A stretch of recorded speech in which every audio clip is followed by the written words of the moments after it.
Hi there, welcome to the productivity series. I'm about to share with you some of the biggest secrets of my life, and this is why I want to advise that you just take a moment to invite some people.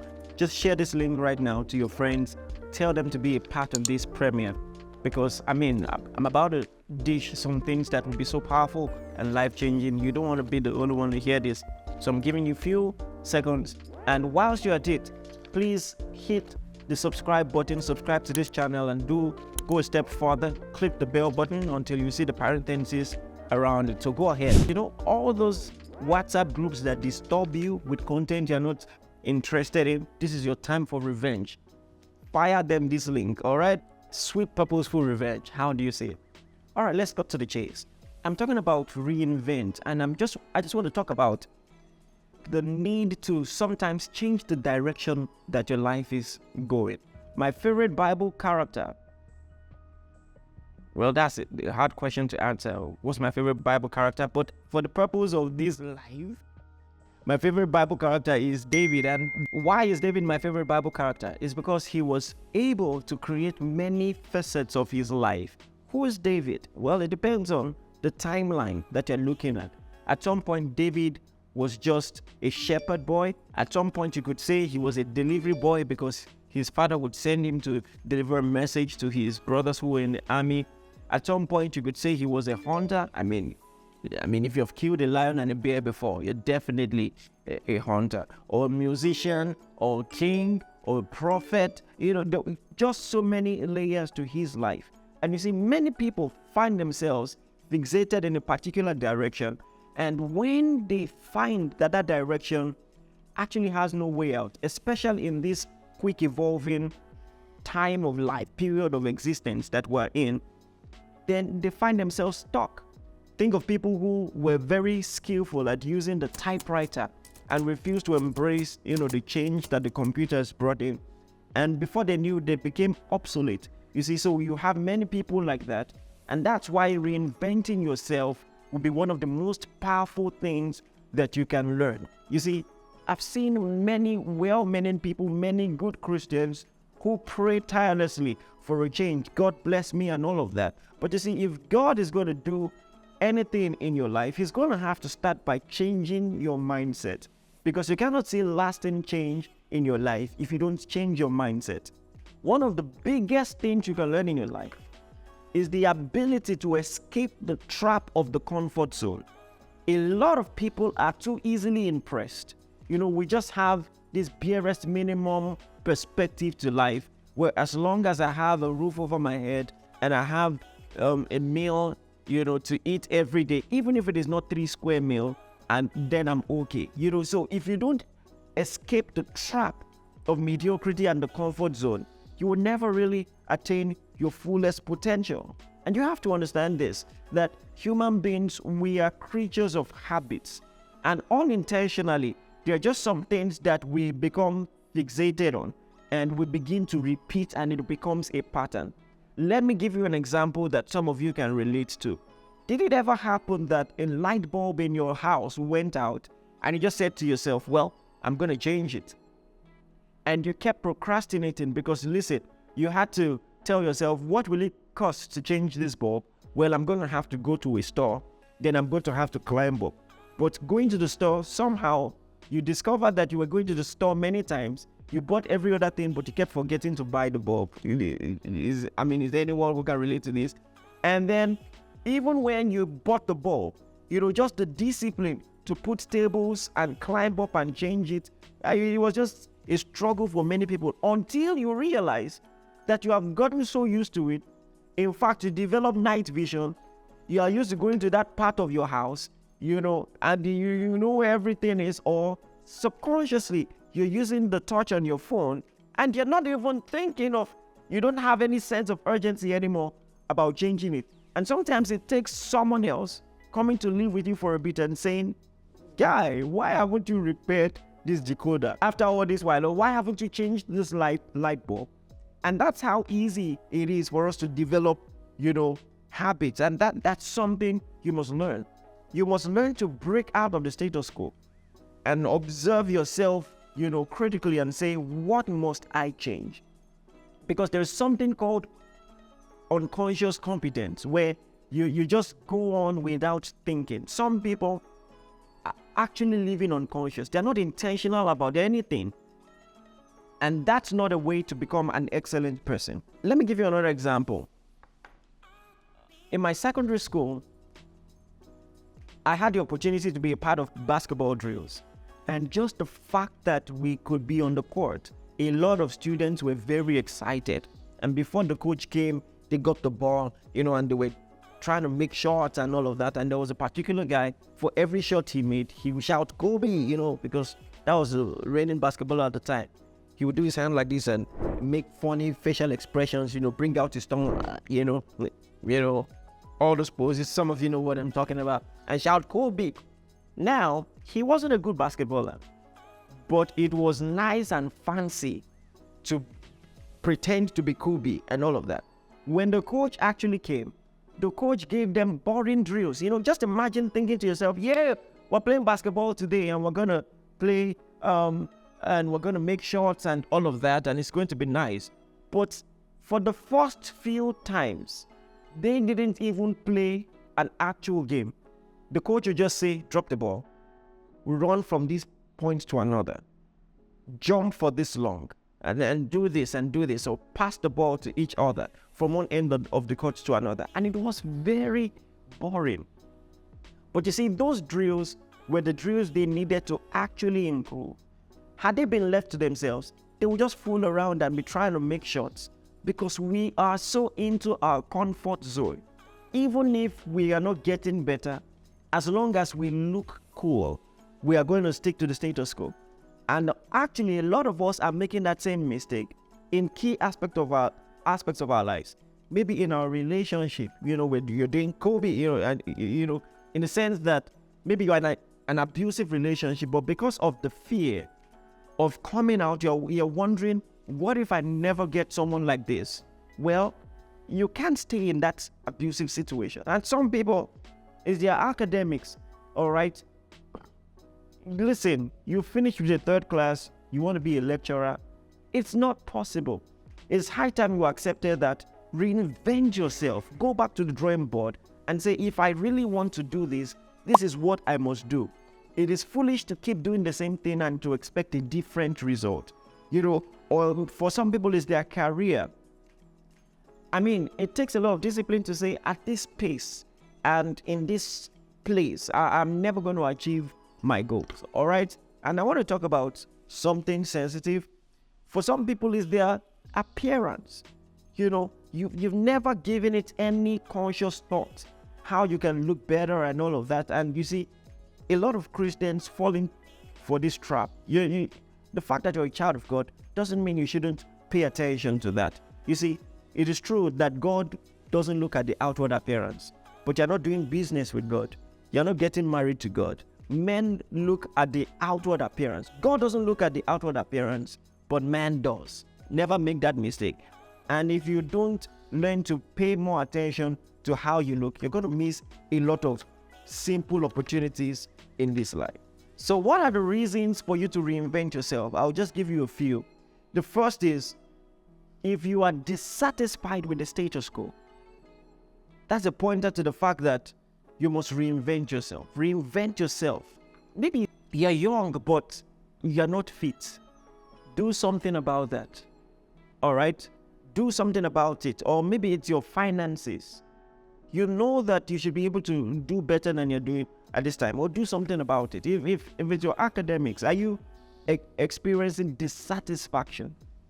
Do something about it. You see, a lot of people are dissatisfied, but they just never do anything about it. And you see, you need to let that dissatisfaction fuel you. All right? I was thinking to myself just days ago, and I might have said something along these lines before. One of the greatest ingredients of success is shame. Some people, let me tell you something. If you come to a point where you will recognize failure as a thing that is shameful, then you're not going to play around. Let it fuel you to say, no, I reject this. This is not my life. I don't want to remain at this point. All right. So it turns out that nonchalant people are less likely to be successful. All right. Because if somewhere in the deep recesses of your mind, you don't really mind being mediocre, being poor and all those things, you have made excuses for it. And even if your lips are saying something else, your body understands the language of your mind and will come up with an attitude and execution that is consistent with your core hidden belief. You must abominate mediocrity. All right. And that's how you get better in life. Another thing is unfulfilled potential. Listen, people might even be clapping for you, but you know that you are just scratching the surface. And usually you're the only one who will know this. All right. Because everyone else, thinks you're doing okay, but you know that you are born to do more. I think you should let that fuel you, into doing better. Another thing that should fuel you, and to let you know that you have to reinvent yourself is that the world is constantly changing. The world is constantly changing. In fact, I was doing a study on continuous learning years ago, and I discovered that the world is changing so radically that before you have a degree in the university, your course is very likely already obsolete. The world changes drastically, much sooner than 4 years. That if you just enroll for a course before you even have a degree, that degree is most likely already obsolete. And so the only way to stay afloat in this day and age is to be able to reevaluate yourself and reinvent yourself. And what are the barriers to reinventing yourself? And I want to start with the first one. That's how I am, or that's who I am. Have you heard people talk like that? That's who I am. And they use this to excuse, the challenge of change. And I just want to say this. This is also sensitive, but please just hear me out. You see, there is a self-love movement that is going on, in this day and age that is very dangerous. You see, many people would rather not embrace change, and they would just, under the guise of self-love, will say, that's how I am, and all of that. Listen, I believe that everyone should appreciate themselves and all of that. So I'm not saying that's not important, but some people will use that to excuse the opportunity to actually make changes. And so what is the balance? There's a saying, what you can do is what you can do, and what you can do is enough. So you should be content after you have done your best. Live with the results and leave God with the rest. All right. There's another phrase, I think, do your best and leave the rest. Don't, without effort, just say that's how I am and I appreciate how I am. Make the effort. All right. So people will be insensitive if you're actually making efforts to be fit and all of that, and you don't have the results, but they're still judging you. That's a totally different thing. But make sure that in every aspect of your life, you are actually doing better. Because let me say this, even biologically, it doesn't make any sense to say that's how I am.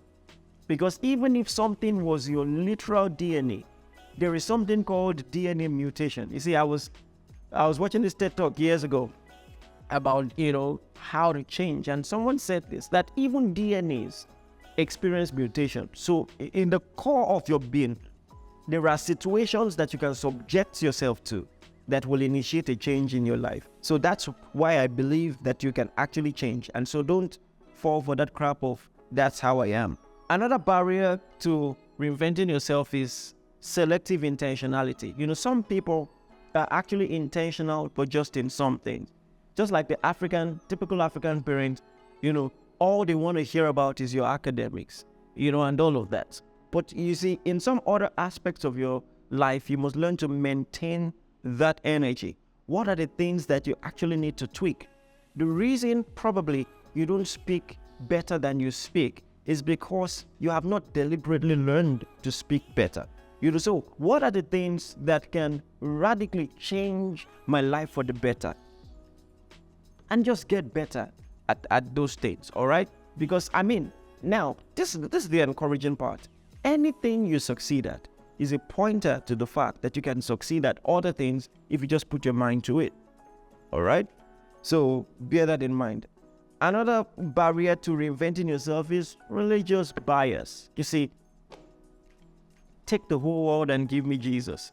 Now, that's a powerful thing to say, that when it all comes down to it, our faith is the most important, and we will gladly lay down all our crowns and all our treasures, to keep this more important experience that we have in Christ, because nothing can separate us from the love of God in His Christ. But you see, the world will be a dangerous place if we left ambition to other people. There's a lot of things I can say about that, but I'm just going to leave it at that. All right? So I want you to make sure that your religion has not become a limiting belief. All right? It has not become a limiting belief, because you see, everything you see, your God created, and He has given you dominion. All right?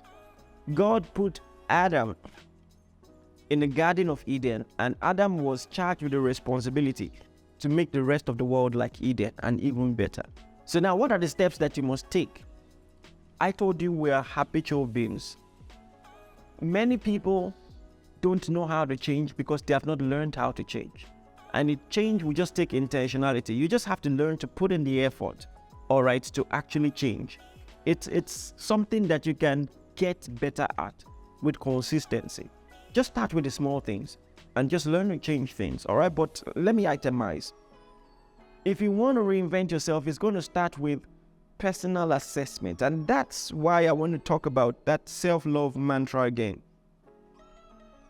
For you to change, it's going to take, honesty. You're going to have to say, you know what, I'm not doing okay. This is not right. I cannot move forward this way. Something has to change. I was teaching years ago, and I talked about Genesis, where the Bible says the earth was without form and void, and darkness was over the face of the deep. Before you say, let there be light, you must admit that things are dark. Okay? This is not where I want to be. That honesty to say, how did I even get here? Why am I doing so poorly? All right? So that personal assessment will be important. Otherwise, you will keep going in circles, doing the same thing and expecting different results. And next, you have to define your core values. You can't really do everything. So what are the key areas of my life that I want to improve and I want to do systematically? In the next 1 year, what are the changes I would like to see? What are the things that are most important to me? All right? So I want you to do goal setting. Is it in your physical life? Is it your finances? What are the aspects of your life you want to change in? And the next is you have to learn to try things out. Try things out. Overcome the fear of failure. And the only way to overcome fear is with practice. Let me tell you something. All those self-talk, standing in front of the mirror is good. But let me tell you, optimism is built habitually. You have to learn to break the cycle of giving excuses and just try new things out. All right? Just try new things out. Remember when you were learning to drive? First and foremost, some people were not even interested in learning. And some other people, when they eventually learned, they were only driving in their neighborhood. It takes a kind of bravery to say, you know what, I'm hitting the highway. I'm hitting the highway. And then the more you did it, the more your confidence was built, right? And that's how it happens in life. If you face the lion and you face the bear, you're going to build the kind of confidence that it would take to finally confront Goliath. And that's why you must never pass off small opportunities that can build your confidence. So start with the small things. I want you to make sure that you are constantly confronting fear. Your destiny depends on it. Make sure that you are constantly confronting fear, because as you do that, you are going to get even more brave and you'll be able to reinvent yourself more. Because it is one thing for you to know that I have this gift and talent, and should I just quit my 9-to-5 and focus on this, my side hustle, I'm going to be good at it. But so many people just keep that thought in their mind that they never really try. And like Miles Monroe of blessed memory would say, the graveyard is the wealthiest place in the world because therein lies a lot of visions that were never actualized. So I want you to take a step today. You know, a journey of 1,000 miles begins with a step. Take that step today and just try new things, because only then can you truly overcome the fear of failure. And then leave your comfort zone. Just be determined to break those cycles and then build the habit of optimism and trying new things out. Another simple thing that you can do is to create an environment of inspiration. If you follow me, you know that I say this often. One of the best things you can do is to bring yourself into a space where people are experiencing today what you want your tomorrow to be like. When you see someone who is doing something that you are born to do, it does something to your mind. You know, it stirs up a consciousness of possibility in your mind. All right. So you might need to change your circle. Maybe not permanently, but bring yourself into a new circle of inspiration. All right. Bring yourself into a new circle of inspiration. I'm telling you, we are impressionable as humans. All right. Sometimes you're going to have to maybe even travel once in a while, or just journey and just see what people are doing. You know, one of my favorite restaurants in Lagos is very close to a hangar, all right? And you see private jets parked there. You know, and just the fact that as I'm eating through the window, I can see human beings like myself. You know, their private jets are landing and they're highlighting, or they're climbing up to it and flying off. And I'm just looking at them like, these people don't have two heads, or they look like me. And that simple image, you know, does something to you. Once in a while, you might need to go in the cool of the day, look at the stars and just soak it in and say, just like Abraham, I'm going to have this many children one day, because that mental image is going to be very powerful. There are some people, if they are around you, you will never be mediocre, because they always push you to be the best version of yourself. And it is in these ways that you can truly invent yourself. I want to say this. I want you to take this challenge. For some of you, this is almost prophetic, because you have been stuck in the same place, and God is saying it's time to move forward. It's time to do better. You can do better. You know that you can do better. Don't wait till tomorrow. Take out your pen and your paper and start writing action steps that you can take to get to where God will have you be. It's going to take a while, but with the right structure and consistency, you can achieve it. All right. God bless you. The next things we're going to talk about will be habits, life-changing habits that you should adopt. So I want you to look out for that, because it's going to really bless you. By the way, today's class was brought to you by Tribal Pay. Please be sure to download the app and take advantage of all the services that they offer. Finally, before I go, I want to say again, please like this video, share with a friend, and subscribe to this channel. All right. Thank you.